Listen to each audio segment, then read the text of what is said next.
Andrea, aujourd'hui, je voudrais aller plus loin dans le sujet que j'évoquais lors du précédent vidéo, les histoires que nous nous racontons pour passer à côté de nos rêves, de nos projets, etc. Et de que la plupart de nos peurs sont irrationnels, sont mentales. Alors aujourd'hui, je voudrais partager avec vous témoigner en fait d'une rencontre que j'ai faite il y a quelque temps avec un garçon qui avait perdu la vue à l'âge de 7 ans. Il est né, il pouvait voir avant, à cause d'une maladie, il a perdu la vue. Pendant des années, cet enfant s'est apitoyé sur son sort. Ses parents l'ont surprotégé parce que il était non-voyante. Et en fait, les histoires qui se racontaient, j'imagine qu'ils étaient vrais. Une personne non-voyante, c'est une personne qui a des limites. Okay? Et à un moment donné, il m'a dit que vers ses 22 ans, il a eu un déclic. Il a eu marre d'avoir peur, d'être limité, de s'apitoyer de lui, d'être dépressif, etc. Il a pensé plusieurs fois à se suicider, il a touché fond. Et à un moment donné, il a dit, pourquoi? Quelle histoire je suis en train de me raconter à cause de cette non-voyance. En fait, il se disait qu'il pouvait pas sortir, que les autres allaient profiter de lui, etc.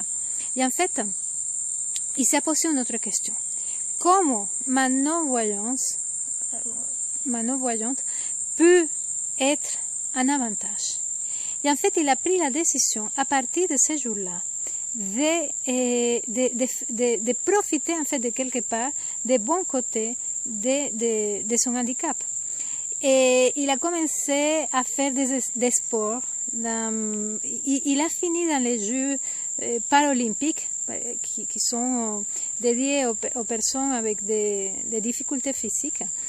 Et il s'est rendu compte que sa non-voyance, par exemple, lui donnait beaucoup de sensibilité, et qu'il avait beaucoup plus d'oreilles que la plupart des gens. Donc, il s'est mis à apprendre des langues. Donc, aujourd'hui, cet homme, je l'ai connu il y a quelques mois, il avait 35 ans, il parle 7 langues. Il a participé aux Jeux olympiques pour des personnes aux Jeux paralympiques. Il travaille il a créé une société pour coacher à des gens qui ont des difficultés aussi avec des handicaps et tout simplement il est complètement plein dans son activité. Donc vous voyez comment la même circonstance dans la vie est devenue pour cette personne une limitation, d'une excuse en fait, une opportunité.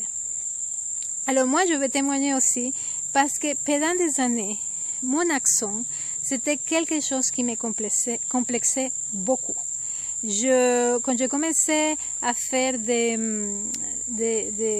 conférences, etc., je me disais les gens ne vont pas me comprendre, c'était quelque chose qui me travaillait beaucoup, ok?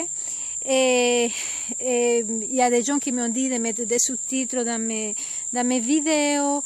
Bon, ça me complexait beaucoup, beaucoup, beaucoup. Et un jour, je me suis dit que mon accent pouvait être un avantage pour moi. Et j'ai commencé à le prendre de cette façon. Et comme par hasard, les gens ont commencé à me dire: ah, waouh, j'adore ton accent, je me sens voyager quand tu parles, etc.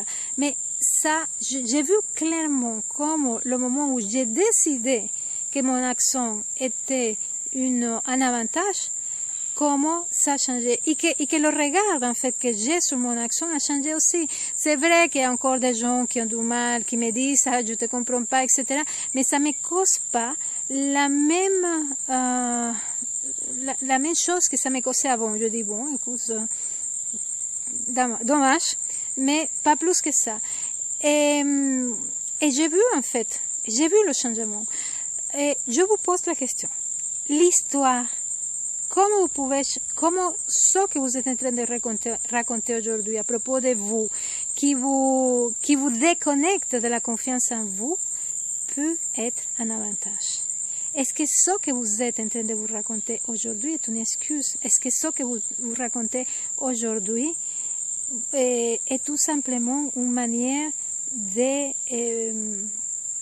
passer à côté de vous, de vos rêves, de vos objectifs? À très bientôt.